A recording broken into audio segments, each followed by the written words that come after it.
साथियों, आज बहुजन मुक्ति पार्टी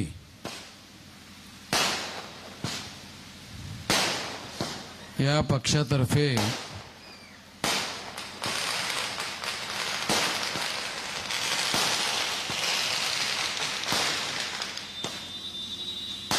निवडणुकीला 3 उमेदवार या भागामध्ये उभे करण्यात आलेले आहेत।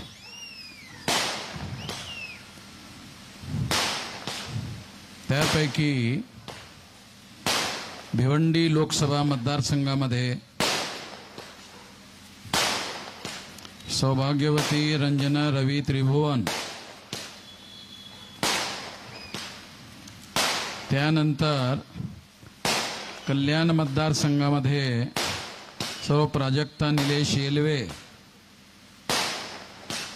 त्यानंतर ठाणे लोकसभा मतदारसंघामध्ये ॲडव्होकेट चंद्रकांत सोनवणे असे 3 उमेदवार उभे करण्यात आलेले आहेत।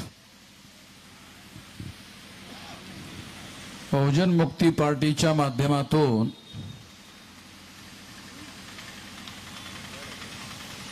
दिल्लीमध्ये जानेवारी महिन्यामध्ये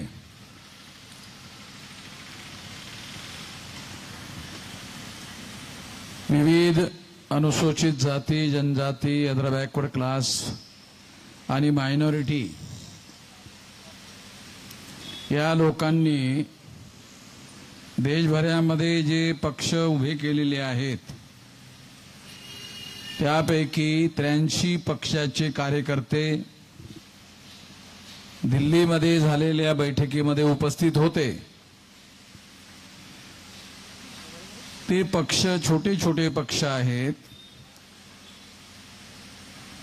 ते अनुसूचित जाती, जनजाती, अदर बॅकवर्ड क्लासेस आणि मायनॉरिटीचे आहेत।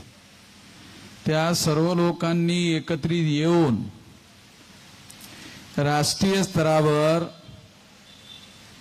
एक तिसरा पर्याय उभा केला पाहिजे या विचाराने राष्ट्रीय परिवर्तन मोर्चा नावाचं संघटन उभं केलंय।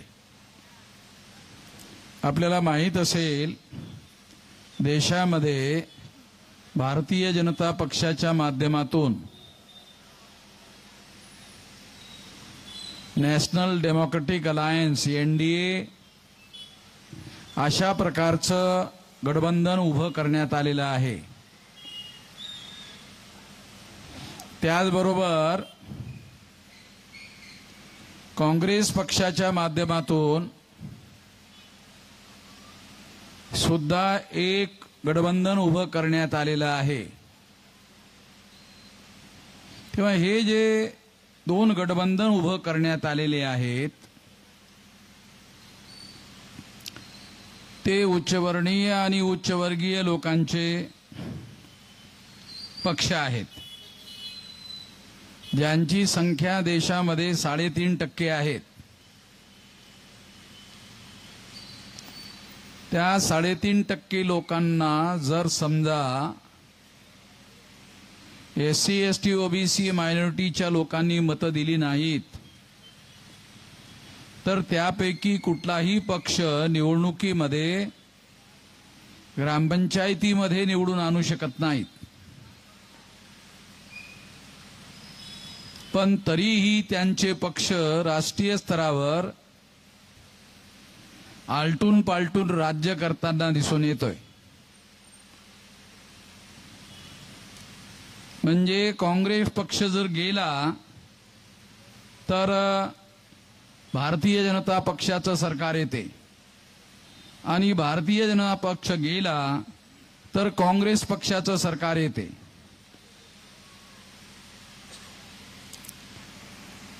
तेव्हा काँग्रेस पक्षाचं बांधणी 1885 ला चटर्जी, मुखर्जी, बॅनर्जी, गोखले, तिलक, आगरकर या ब्राह्मण लोकांनी केली।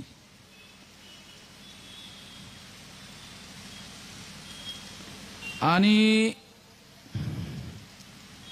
1952ला जेव्हा लोकसभेच्या निवडणुका भारतामध्ये होणार होत्या त्यावेळेस RSSच्या लोकांनी जनसंघ नावाचा पक्ष उभा केला। त्या जनसंघाचे संस्थापक अध्यक्ष श्यामाप्रसाद मुखर्जी जे बंगाली ब्राह्मण होते, म्हणजे RSS हे ब्राह्मणांनी उभं केलेलं संघटन, त्यांनी जनसंघ नावाचं संघटन उभं केलं। त्याचा पहिला राष्ट्रीय अध्यक्ष श्यामाप्रसाद मुखर्जी हा बंगाली ब्राह्मण होता। त्यांच्या माध्यमातून त्यांनी ब्राह्मण लोकांना तिकीट देऊन उभं केलीत। म्हणजे याचा अर्थ असा की काँग्रेस हा पक्ष सुद्धा ब्राह्मणांचा आणि भारतीय जनता पक्ष हा पक्ष सुद्धा ब्राह्मणांचा। हे दोनही पक्ष ब्राह्मण लोकांनी उभे केलेली आहेत आणि ती ब्राह्मण लोकांनी उभी केली असल्यामुळे ब्राह्मण लोकांचं हितसंबंध रक्षण करण्यासाठी ते लोक पक्षाचा वापर करतात, सत्तेचा वापर करतात आणि म्हणून दिल्लीमध्ये जेव्हा भारतीय जनता पक्षाचं सरकार येते, मग त्याचा प्रधानमंत्री नरेंद्र मोदी जरी असला, आता नरेंद्र मोदी हे ओबीसी समाजातील समूह गटाचे व्यक्ती आहेत, परंतु प्रधानमंत्री होऊन जवळपास काही महिन्यामध्ये म्हणजे पुढच्या महिन्यापर्यंत त्यांना 10 वर्ष पूर्ण होतील। या कालावधीमध्ये त्यांनी ओबीसीचे प्रधानमंत्री असून सुद्धा साधी मोजणी सुद्धा केलेली नाही। म्हणजे या देशामध्ये जनावरांची मोजणी केली जाते, कुत्र्या मांजरांची मोजणी केली जाते, परंतु 52% लोकसंख्या असणाऱ्या ओबीसींच्या लोकांची मोजणी केली जात नाही। मागच्या काही कालावधीमध्ये नितीश कुमार हे कितीक वेळा त्यांनी पक्ष बदललेत आणि किती वेळा इकडून तिकडं तिकडून इकडं माकडं सुद्धा एवढ्या उड्या मारत नाहीत तेवढ्या उड्या मारल्यात। म्हणजे माकडं सुद्धा उड्या मारतात, पण एवढ्या उड्या नितीश कुमारनी मारल्यात लोकांनी त्यांच्याकडे लक्ष देणं बंद केलं। त्या नितीश कुमारनी जेव्हा लालू प्रसाद यादवच्या मदतीने ते तिथले मुख्यमंत्री झालेत आणि त्यावेळेस त्यांनी बिहारच्या जनसंख्येची मोजणी केली, तेव्हा असं लक्षात आलं की ओबीसींची जनसंख्या बिहारमध्ये 64% आहे। म्हणजे आतापर्यंत आपल्याला हेच माहित होतं की ओबीसींची जनसंख्या ही 52% आहे, परंतु 52% जनसंख्या ही कुठल्या आधारावर काढली जात होती, तर 31 पर्यंत इंग्रजांनी या देशामध्ये जाती आधारित जनगणना करण्याचा प्रयत्न केला होता। त्या आधारावर आपण ओबीसींची संख्या 52% आहे असं निष्कर्ष काढतो, परंतु 31च्या नंतर 14 ऑगस्ट 47ला भारताचं विभाजन झालं आणि भारताचं विभाजन होऊन पाकिस्तान आणि भारत असे 2 देश बनलेत। तेव्हा जेव्हा भारतातील बहुसंख्य संख्या जी मुस्लिमांची होती ती संख्या जेव्हा पाकिस्तानमध्ये गेली, तेव्हा ती संख्या मायनस केल्यानंतर ओबीसींची जनगणना आणि गिनती ही निश्चितपणे वाढलेली संख्या असायला हवी। मुसलमानांना एकत्रित ठेवून केलेली मोजणी आणि मुसलमानांना मायनस करून केलेली मोजणी यामध्ये निश्चितपणे ओबीसींची संख्या ही जास्त असण्याशिवाय राहणार नाही। आणि बिहारमध्ये जेव्हा असा प्रयोग करण्यात आला त्या प्रयोगामध्ये ही गोष्ट स्पष्ट झालेली आहे की 64% ही ओबीसींची मोजणी त्या ठिकाणी झालेली आहे। म्हणजे याचा अर्थ असा, जर बिहारमध्ये ओबीसींची गणना 64% होते तर तशी संख्या ओबीसींची संपूर्ण देशामध्ये असू शकते. आणि मग 64% असणारे जे लोक आहेत ओबीसींचे, त्या 64% लोकांना ब्राह्मण लोक हिंदू म्हणतात, ओबीसींच्या लोकांना ते हिंदू म्हणतात. परंतु नोकऱ्यांमध्ये जर त्यांचं प्रमाण बघितलं तर ते 8-10% जास्त असत नाही. म्हणजे ओबीसींची संख्या 64% असताना नोकऱ्यांमध्ये त्यांची संख्या 8-10% राहते. मग 8-10% जर त्यांची संख्या 64% असताना राहते तर त्यांच्या मुलाबाळांना नोकऱ्या का मिळत नाहीत? तर त्या नोकऱ्यांवर 3.5% ब्राह्मणांच्या माध्यमातून अतिक्रमण केले जाते. आणि त्यामुळे ओबीसींच्या लोकांना ज्या नोकऱ्या मिळत नाहीत त्याचं कारण 3.5% ब्राह्मण लोक प्रशासनामध्ये आणि व्यवस्थापनामध्ये सर्व नोकऱ्या कब्जा करून बसतात आणि त्यामुळे ओबीसींच्या अधिकारावर अतिक्रमण होते. ही बाब ओबीसींच्या लोकांना सांगण्यासाठी ओबीसींजवळ संघटनच नाही. बिहारमध्ये आहे त्या ठिकाणचे लोक जागृत झालेत, उत्तर प्रदेशामध्ये आहेत त्या ठिकाणचे लोक जागृत झालेत. परंतु बिहार आणि उत्तर प्रदेश म्हणजे काही भारत नाही आहे. भारत हा 36 राज्यांचा मिळून बनलेला देश आहे. म्हणजे भारतामध्ये एकंदर 36 राज्य आहेत आणि या 36 राज्यांमध्ये ओबीसीचा वर्ग हा मोठ्या प्रमाणामध्ये पसरलेला आहे. त्यापैकी बिहार आणि उत्तर प्रदेशातील लोक जागृत झाले असं जरी आपण गृहीत धरलं तरी 36 पैकी 2 राज्यातील ओबीसीचे लोक जागृत झालेत, तर 34 राज्यातील ओबीसीच्या लोकांना त्यांचे संख्येच्या प्रमाणामध्ये जे अधिकार मिळायला हवेत ते संख्येच्या प्रमाणामध्ये त्यांचे अधिकार त्यांना तोपर्यंत मिळू शकत नाहीत जोपर्यंत त्यांची मोजणी केली जाणार नाही. ती मोजणी होऊ नये यासाठी आरएसएसच्या लोकांनी एका ओबीसीच्या माणसाला प्रधानमंत्री बनवलं. आणि मग ते ओबीसीच्या लोकांना आरएसएसचे लोक, भाजपाचे लोक काय सांगतात, अरे कशाला मोजणी करायची, मोजणी न करताच तुमचा प्रधानमंत्री आम्ही बनवलेला आहे. जेव्हा मोजणी न करताच जर तुमचा प्रधानमंत्री आम्ही बनवला तर मोजायचं कशाला? जे लोक आम्हाला मोजायला तयार नाहीत, म्हणजे आमचे डोके मोजायला तयार नाहीत, ते लोक एका माणसाला प्रधानमंत्री बनवून, त्याला पण अधिकार नाहीत, त्याला प्रधानमंत्री बनवलं नरेंद्र मोदीला. लोक असं म्हणत राहतात, पेपरवाले असं म्हणत राहतात की नरेंद्र मोदी फार खमक्या प्रधानमंत्री आहे, हो म्हणजे फार मजबूत प्रधानमंत्री आहे.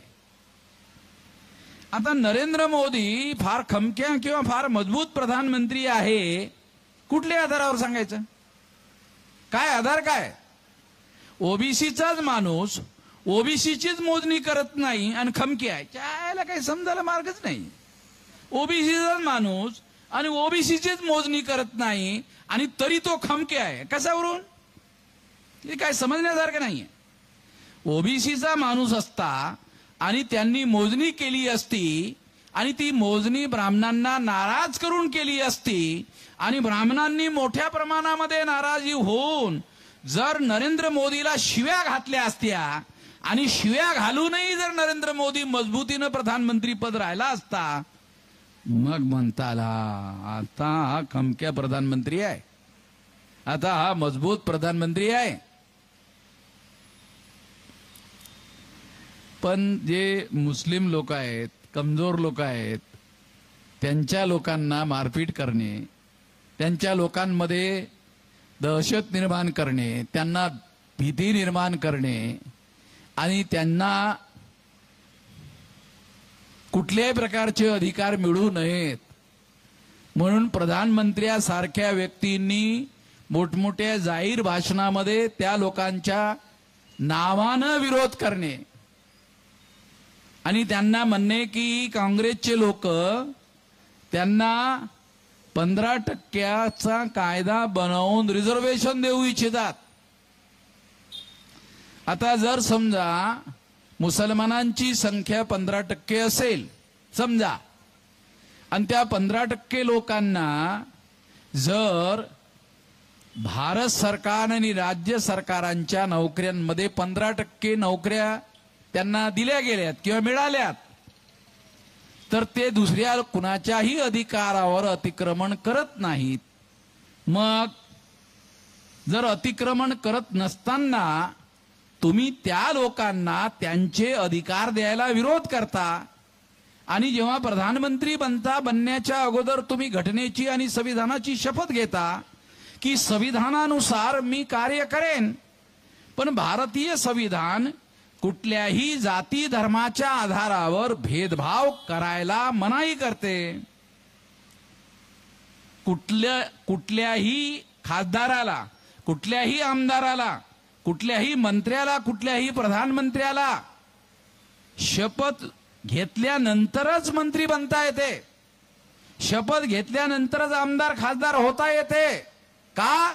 तर तो शपथ काय घेतो? घटनेनुसार मी कार्य करेन, यासाठी मी शपथ घेतो घटनेची। मग घटनेची शपथ घेऊन जर नरेंद्र मोदी प्रधानमंत्री बनले असतील तर मुसलमानांना तुम्ही नागरिक समजा। भारताचं संविधान काय म्हणते? इरिस्पेक्टिव्ह ऑफ कास्ट, क्रीड and religion, place of birth, म्हणजे तुमचा जन्म राजवाड्यात झाला किंवा झोपडीमध्ये झाला, किंवा तुमचा जन्म कुठल्या जातीमध्ये झाला, कुठल्या रंगामध्ये झाला, तुमची उंची 5 फुटाची आहे की 4 फुटाची आहे, या आधारावर तुमचे अधिकार निश्चित होत नसून तुम्ही 21 वर्ष वयाचे आहात, आता 18 वर्ष वयाचे आहात, तुम्हा सर्व लोकांना कुठल्याही प्रकारचा भेदभाव न करता भारतामध्ये तुम्हाला अधिकार बहाल केले जातील, अशी जर तुम्ही शपथ घेऊन प्रधानमंत्री बनता आणि शपथ घेतल्यानंतर मुसलमानांच्या विरोधामध्ये बोलता, रे लाज वाटली पाहिजे प्रधानमंत्र्याला, प्रधानमंत्र्याला लाज वाटली पाहिजे। तुम्ही शपथ घेता आणि शपथ घेऊन घटनेच्या विरोधामध्ये बोलता। मुसलमान हे धर्माने मुसलमान असतील पण नागरिक तर भारताचे आहेत, कारण भारतीय घटनेने कुठल्याही नागरिकांना धर्माच्या आधारावर, जातीच्या आधारावर, मागासलेल्याच्या आधारावर भेदभाव करता येणार नाही, रंगाच्या आधारावर भेदभाव करता येणार नाही, उंचीच्या आधारावर भेदभाव करता येणार नाही, स्त्री आणि पुरुषाच्या आधारावर भेदभाव करता येणार नाही, असं बंधन टाकलं असताना सुद्धा तुम्ही बोलता। अरे काही लाज वाटली पाहिजे, प्रधानमंत्री म्हणून काहीतरी लाज वाटली पाहिजे। केवळ तुम्ही असं करून या देशामध्ये हिंदू मुसलमान या नावाखाली विभाजन करू इच्छिता, म्हणजे तुम्ही मत मिळवण्यासाठी हिंदू मुसलमानांच्या विभाजनाच्या सिद्धांतावर काम करतात। तुम्हाला म्हटलं तुम्ही 10 वर्षापासून प्रधानमंत्री आहात, शेड्यूल कास्टच्या लोकांसाठी विकास करण्यासाठी तुम्ही काय केलं? तुमच्याजवळ काही आकडे नाहीत। तुम्हाला जर विचारलं आदिवासींच्या विकासासाठी तुम्ही काय केलंय, तुमच्याजवळ काही आकडे नाहीत। ओबीसींच्या विकासासाठी तुम्ही काय केलंय, तुमच्याजवळ आकडे नाहीत। मुसलमानांच्यासाठी तर तुम्ही त्यांच्यासाठी काय केलं हे तुम्ही विचारून सुद्धा राहिले ना तुम्हाला की यांच्यासाठी काय केलंय। अरे सोडा, मुसलमानांसाठी तुम्ही काही केलं नाही ठीक आहे, पण ज्यांना तुम्ही हिंदू म्हणता, ज्या SC ST ओबीसींना तुम्ही हिंदू म्हणवता, हे हिंदू आहेत, अरे त्यांच्यासाठी काय केलं? नाही, मुसलमानांपासून आम्ही त्यांना वाचवलं। म्हणजे काय मुसलमान काय वाघ आहेत ते खातात? यायला काय म्हणजे मुसलमानांपासून वाचवलं, वाचवलं म्हणजे काय ते खातात काय?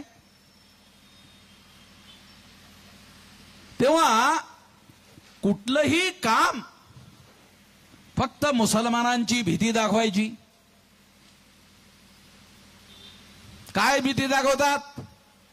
मुसलमान 2-2, 3-3, 4-4 लग्न करतात, 4-4 बायका करतात, 10-10, 15-15, 14-14 मुलं पैदा करतात. म्हणजे असा प्रचार करतात, खोटा प्रचार. भारत सरकारची आकडेवारी उपलब्ध आहे. त्या आकडेवारीच्या आधारावर जे अशिक्षित असणारी जी लोक आहेत, शेड्यूल कास्टची, शेड्यूल ट्राईबची, ओबीसीची, त्यांच्या घरामध्ये 7-7, 8-8, 9-9 मुलं आहेत.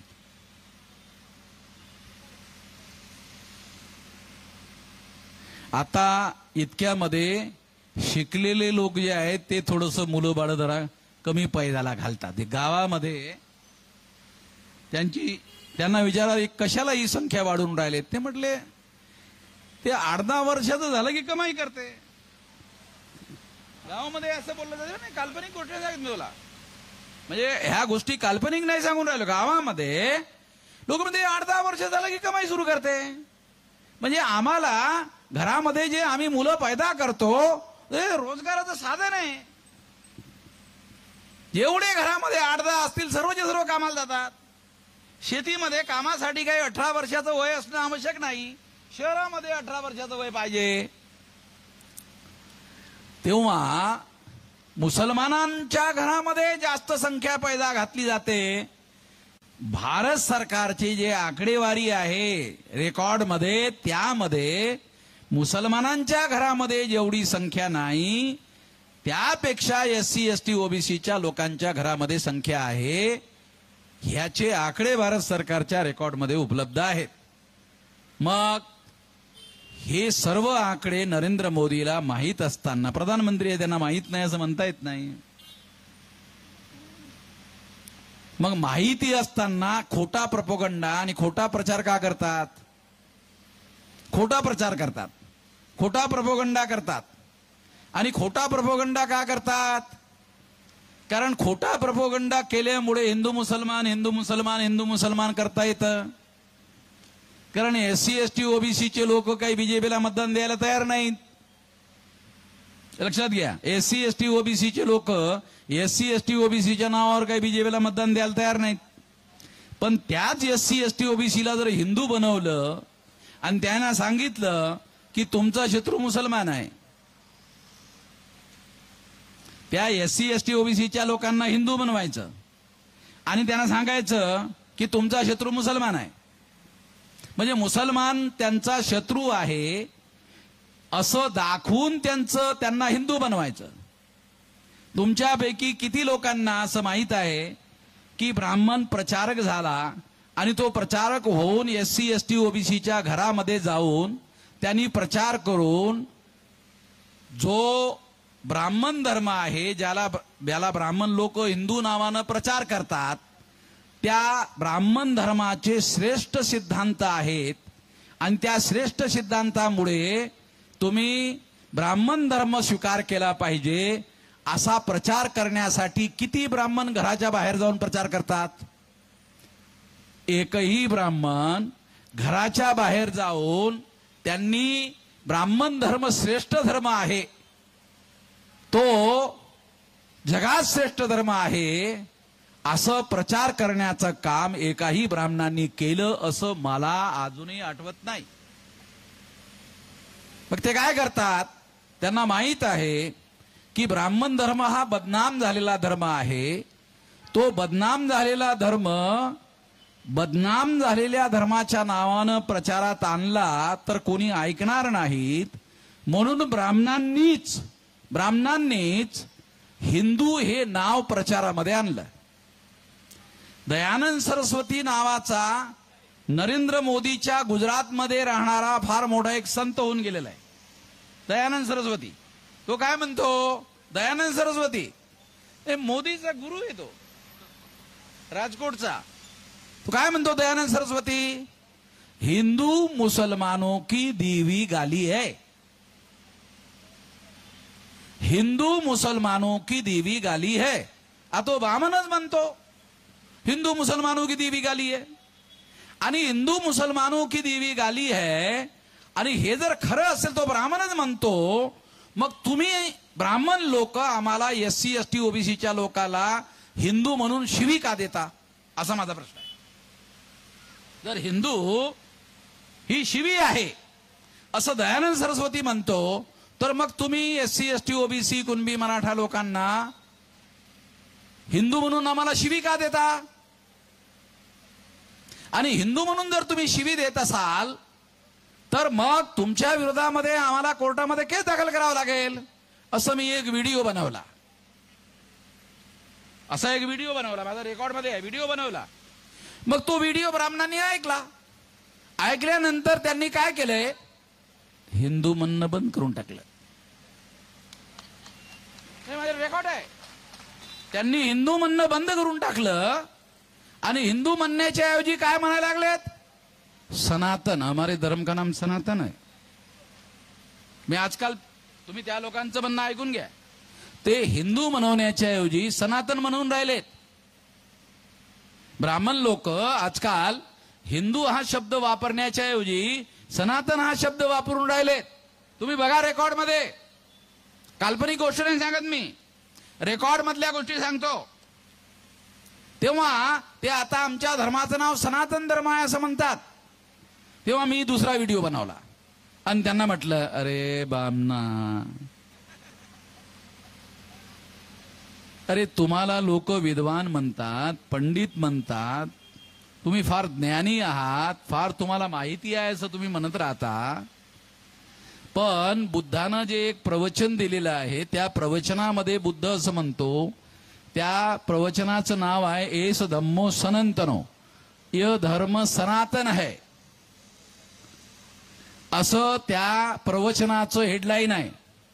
म्हणजे सनातन हा शब्द बुद्धाच्या प्रवचनामध्ये सर्वप्रथम आलेला आहे.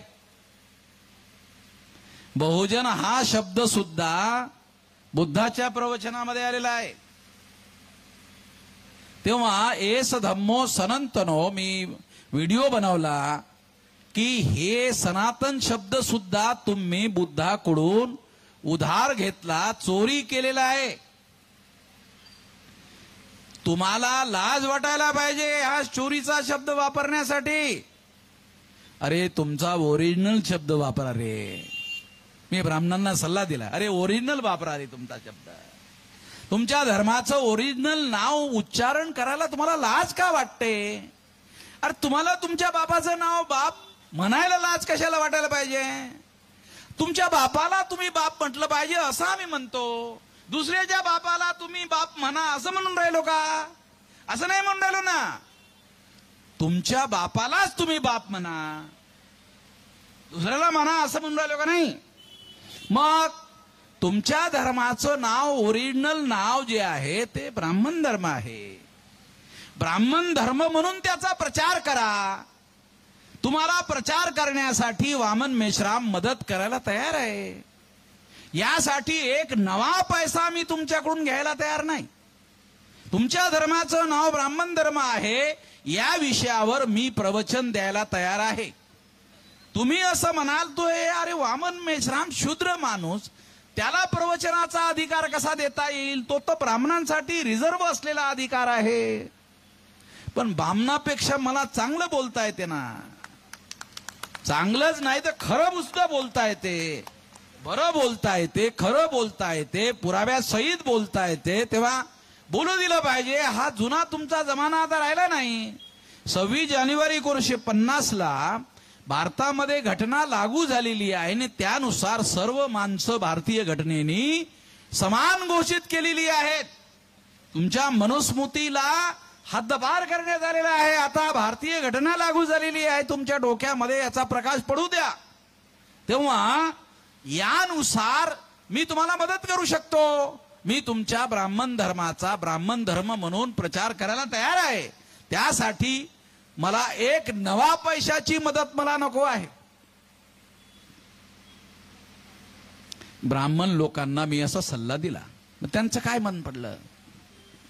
त्यांचं मत असं पडलं असू शकते, असा अंदाज करता येऊ शकते की वामन मेश्रामनी सांगितलेला सल्ला जर स्वीकार केला तर ब्राह्मणांची संख्या 3.5%. मग आपण ब्राह्मण आहोत आणि त्या ब्राह्मण धर्माचे आहोत, या गोष्टीचा जर आपण प्रचार सुरू केला तर दुसरे SC ST OBC चे लोक असं म्हणतील की तुम्ही ब्राह्मण धर्माचे लोक आहात, तुमचा धर्म वेगळा आहे, आमचा वेगळा आहे. त्यामुळे काय होईल की ब्राह्मणांची संख्या 3.5% होईल आणि मग 3.5% संख्येच्या आधारावर आपल्याला ग्रामपंचायतीमध्ये पंच सुद्धा निवडून आणता येणार नाही आणि ग्रामपंचायतीचा सरपंच सुद्धा बनवता येणार नाही. जर गावातला सरपंच जर आपल्याला बनवता आला नाही तर देशाचा प्रधानमंत्री कसा बनवता येईल? बनवता येणार नाही. म्हणून देशाचा प्रधानमंत्री बनवण्यासाठी आपल्याला ह्या लोकांना, जरी दयानंद सरस्वती म्हणत असलेत की हिंदू मुसलमानांनी दिलेली शिवी आहे, तरी आपण ह्या लोकांना हिंदू म्हटलं पाहिजे. आणि ह्या लोकांना जर राग येत असेल तर त्यांना सनातन म्हटलं पाहिजे. परंतु ह्या लोकांना आपल्या धर्माच्या बाहेर जाऊ द्यायला नको. एक लक्षात ठेवा, ब्राह्मणांचा धर्म आणि या देशातील मूळ निवासी असणाऱ्या लोकांचा धर्म हा एक नाही आहे. ब्राह्मण धर्म वर्णव्यवस्थेला मानतो. वर्णव्यवस्थेमध्ये 4था वर्ण शूद्र आहे. ज्याला आजच्या तारखेला ओबीसीचे लोक म्हटलं जातात, त्यांना अधिकार वंचित करण्याचं काम केलंय. त्याचबरोबर या धर्मामुळे अनेक कोटी लोक हे अस्पृश्य बनवण्यात आलेत. अनेक कोटी लोकांना जंगलामध्ये राहण्यासाठी मजबूर करण्यात आलं. ते आदिवासी लोक आहेत, क्रिमिनल ट्राईब्स लोक आहेत, ज्यांना अपराध करून उदरनिर्वाह चालवावा लागलेला आहे. तेव्हा ते लोक या धर्माला आपला धर्म कसला म्हणतील? कुठल्या आधारावर म्हणतील की ह्यानी तर आम्हाला ह्या वाईट परिस्थितीमध्ये आणून सोडलेलं आहे? तेव्हा ही बाब मी तुम्हाला यासाठी समजावून सांगत आहे की या लोकांचे पक्ष, मग तो काँग्रेस असो की बीजेपी असो, हे याच लोकांचे पक्ष आहेत. त्यांची संख्या 3.5% आहे. SC ST OBC Kunbi Maratha लोकांनी जर त्यांना मतदान दिलं नाही तर त्यांना देशामध्ये बहुमत मिळत नाही. आणि त्यांना जर बहुमत मिळालं नाही तर त्यांचं राज्य भारतावर येऊ शकत नाही. आपणच लोक त्यांचं राज्य आणत आहोत. या देशातील SC ST OBC मायनॉरिटीचे लोक 85% आहेत आणि 85% लोकच त्यांना मतदान करतो. आणि त्यांना मतदान केल्यामुळेच ते लोक निवडून येतात, ते लोक राज्य करतात. तुम्हाला जबरदस्ती करतात का तुमचं मतदान टाकण्यासाठी? तुमच्या घरी येऊन जबरदस्ती थोडी करतात ते. तेव्हा यासाठी लोकांना जागृत करणं आवश्यक आहे. जर SC ST OBC मायनॉरिटीच्या लोकांना जागृत करण्याचं काम करण्यात आलं तर त्या जागृतीच्या आधारावर तुम्ही या देशामध्ये राज्यकर्ते बनू शकता. तलवार, चाकू, छुरी, बंदूक, गोळी चालवायची कुठलीही आवश्यकता नाही. बाबासाहेब आंबेडकरांनी जेव्हा घटना लिहायला घेतली त्यावेळेस प्रत्येक 21 वर्ष वयावरील प्रत्येक व्यक्तीला मतदानाचा अधिकार बहाल केला. आणि अधिकार बहाल केल्यानंतर तो आपल्या लोकांना बहाल केला. आज त्या गोष्टीला 1950 पासून तर आज 2024 चालू आहे, जवळपास 75 वर्षाचा कालावधी ओटलेला आहे. आपल्या लोकांना कुठल्याही प्रकारची क्रांती करण्यासाठी चाकू, छुरी, बंदूक, गोळी घ्यायची जरूरत नाही. शांतपणे केवळ आपल्याला आपल्या मताचा उपयोग करायचा आहे. असा अधिकार तुम्हाला मतदानाच्या माध्यमातून भारतीय घटनेने, बाबासाहेब आंबेडकरांनी, आमच्या महापुरुषांनी संघर्ष करून, लढाई करून मिळवून दिला. मतदानाच्या अधिकारामध्ये 2 अधिकार सामील आहेत. आमच्या लोकांना, शिकलेल्या लोकांना सुद्धा माहित नाही म्हणून सांगून राहिलो. अशिक्षित लोकांना माहितच नाही, शिकलेल्या लोकांना माहित नाही. मतदानाच्या अधिकारांमध्ये 2 अधिकार सामील आहेत. 1 शासक निवडणे, 2 शासक बनणे. मतदानाच्या अधिकारामध्ये 2 अधिकार सामील आहेत, शासक निवडणे आणि शासक बनणे. तर 82 पर्यंत म्हणजे 84 पर्यंत आपल्या लोकांनी दुसऱ्याला शासक निवडण्याचं काम केलंय आणि 84ला मान्यवर कांशीरामजींनी बहुजन समाज पार्टी बनवली आणि त्या वेळेस त्यांनी भाषण करताना सांगितलं की यापूर्वी तुमच्याजवळ पर्याय नव्हता, आता हा बहुजन समाज पार्टी हा पर्याय तुम्हाला देण्यात आलेला आहे.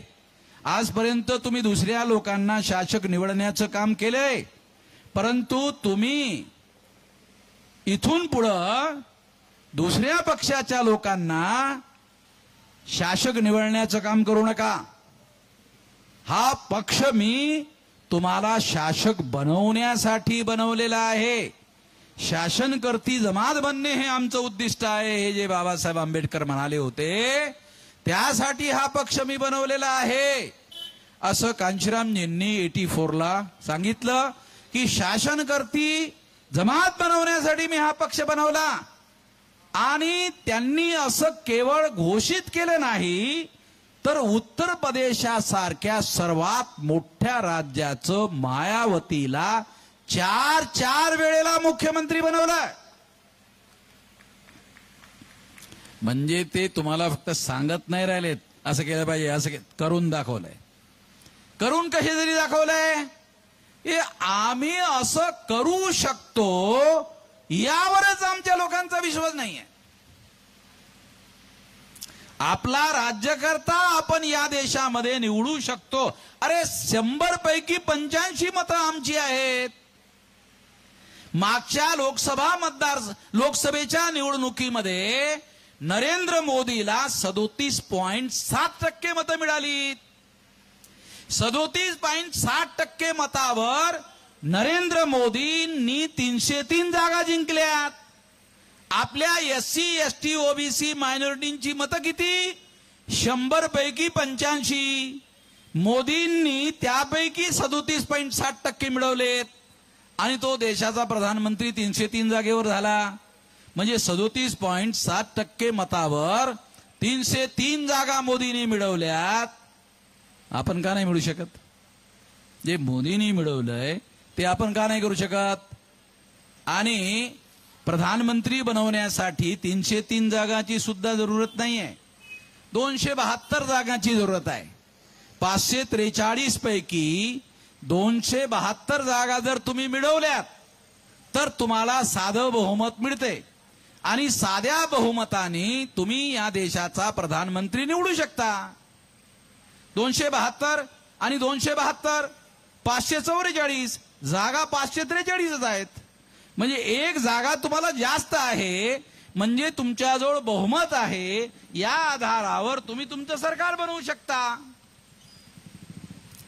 राज्यामध्ये सुद्धा बनवता येते आणि देशामध्ये सुद्धा बनवता येते, कारण संपूर्ण देशामध्ये आमच्या लोकांची संख्या 85% आहे. तेव्हा या मताचा शांतपणे विचार करून उपयोग करायचा आहे.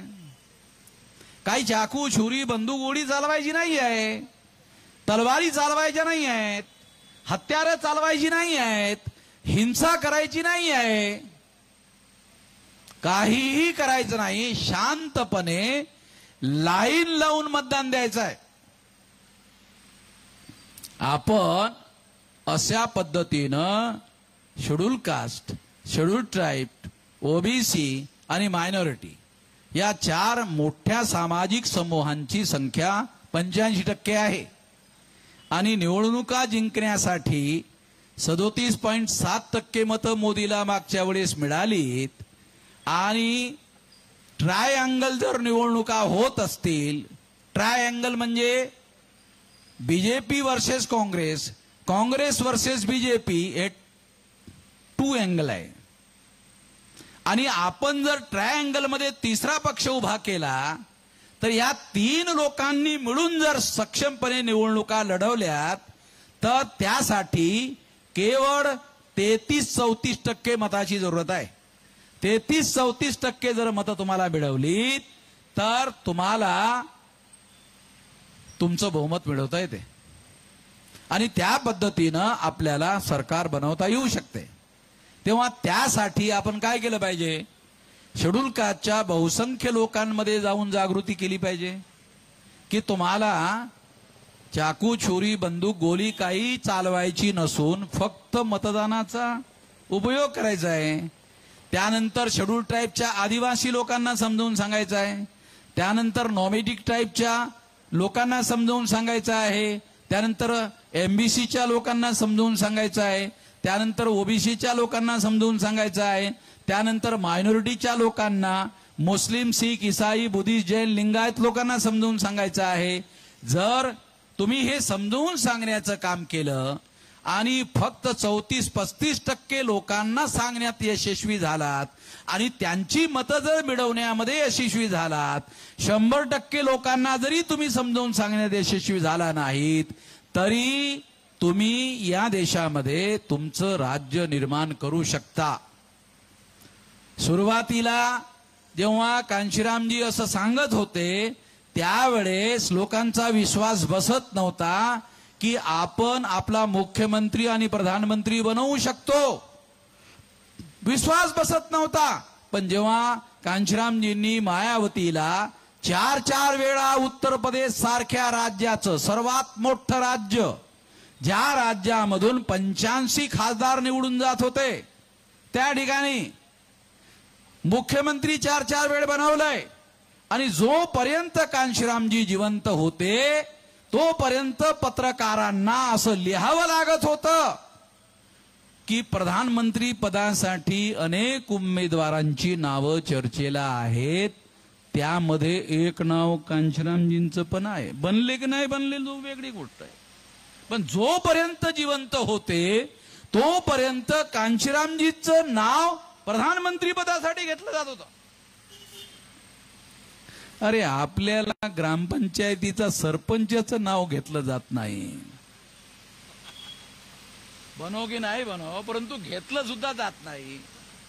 यासाठी तुम्हाला हे सांगू इच्छितो की त्या माणसाचं नाव जर घेतलं जात होतं तर काही कारण असेल.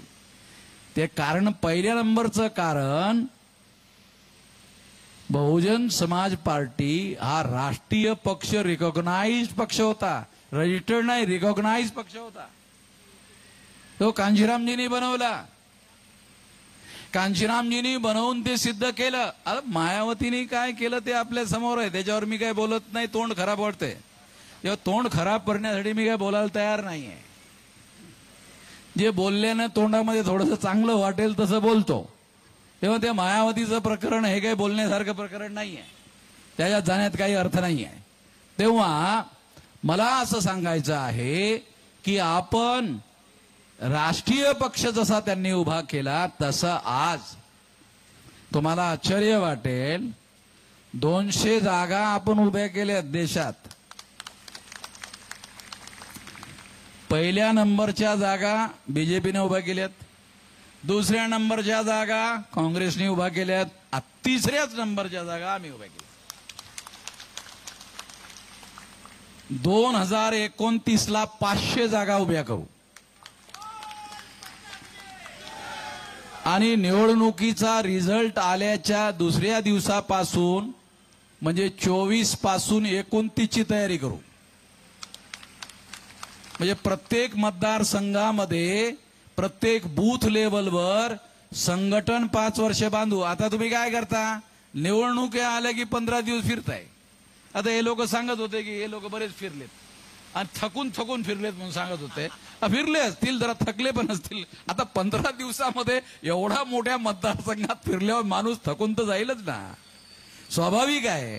परंतु 5 वर्षपर्यंत जर आपण 12 ते 15 लाख बूथ, आमच्याजवळ आज देशामध्ये 32 राज्यामध्ये 625 जिल्ह्यामध्ये संघटन आहे आणि येत्या 30 पर्यंत जेव्हा ह्या निवडणुका होतील तोपर्यंत 6 लाख गावापर्यंत हे संघटन पोहोचवण्याची आमची योजना आहे. कोणाची इच्छा असेल तरी आम्ही पोहोचवू आणि कोणाची इच्छा नसेल तरी आम्ही पोहोचवू. आम्ही का पोहोचवणार? आमच्याकडे काही कामधंदाच नाहीये. जसं दुसऱ्या लोकांना कामधंदे असतात, आमच्याकडे काही कामधंदा नाही आहे. एकच कामधंदा आहे आणि तो म्हणजे हे पक्ष वाढवणे. असं काम करणारे लाखो कार्यकर्ते देशभर आहेत.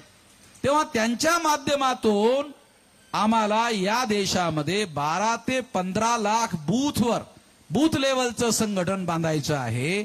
आणि या बूथ लेवल संघटनेमध्ये सामाजिक समूहांचं संघटन जर आपण तयार केलं तर निवडणुकीच्या कालावधीमध्ये काँग्रेसला आणि बीजेपीला खासदारकीसाठी एका 100 कोटी खर्च करावे लागतात.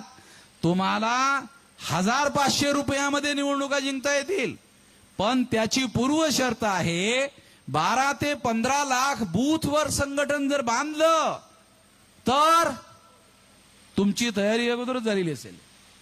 आणि त्या बूथ लेवलवर काम करणारे कार्यकर्तेच फंड गोळा करतील आणि फंड गोळा करून ते तिथल्या तिथं प्रचार करतील. तुम्हाला पैसा सुद्धा बाहेरून मागणार नाहीत. कारण आमची जी यंत्रणा आहे या यंत्रणेमध्ये आम्ही कुठल्याच कॅन्डिडेटला पैसा देत नाही. कारण जनतेच्या मदतीनं ह्या चळवळी आम्ही उभ्या केलेल्या आहेत. जनतेकडून चंदा घेऊन आम्ही या मदतीवर चळवळ चालवतो. आता मला चिठ्ठी आली की 5 मिनिटाचा वेळ राहिलेला आहे. कारण निवडणूक आचारसंहितेचा मुद्दा लक्षात घेतल्यास की आपण वेळेच्या आत आपलं म्हणणं काय म्हणायचं आहे ते सांगायचं असते. मी जरा तुम्हाला बऱ्याच गोष्टी सांगितल्यात, तुम्हाला हजम होत नाहीत अशाही काही गोष्टी सांगितल्यात. कारण तुमचा हाजमा एवढा मजबूत असेल असं मला वाटत नाही जेवढ्या गोष्टी मी तुम्हाला सांगितल्यात त्या पचवण्यासाठी. कारण खाणे आणि पचवणे ह्या 2 गोष्टी आहेत, एक नाहीये. केवळ खाणे म्हणजे पचवणे नाही. खाणे वेगळे आहे, पचवणे वेगळे आहे. तुम्हाला जे खायला देण्यात आलेलं आहे ते विचार जर तुम्ही पचवलेत तर तुमच्या येणाऱ्या पिढ्यासाठी त्या विचाराचा फार मोठा फायदा झाल्याशिवाय राहणार नाही. तो विचार रुजवण्याचं तुम्ही काम करा, एवढंच या निमित्तानं मी तुम्हाला सांगतो. आपण माझं म्हणणं ऐकून घेतलं त्याबद्दल आपल्या सर्वांचे आभार व्यक्त करतो. आणि पुन्हा एकदा सौ रंजना रवी त्रिभुवन या भिवंडी मतदारसंघामध्ये उभे आहेत. त्यानंतर सौ प्राजक्ता निलेश येलवे या कल्याण लोकसभा मतदारसंघामध्ये उभे आहेत. ॲडव्होकेट चंद्रकांत सोनवणे हे ठाणे लोकसभा मतदारसंघामध्ये उभे आहेत.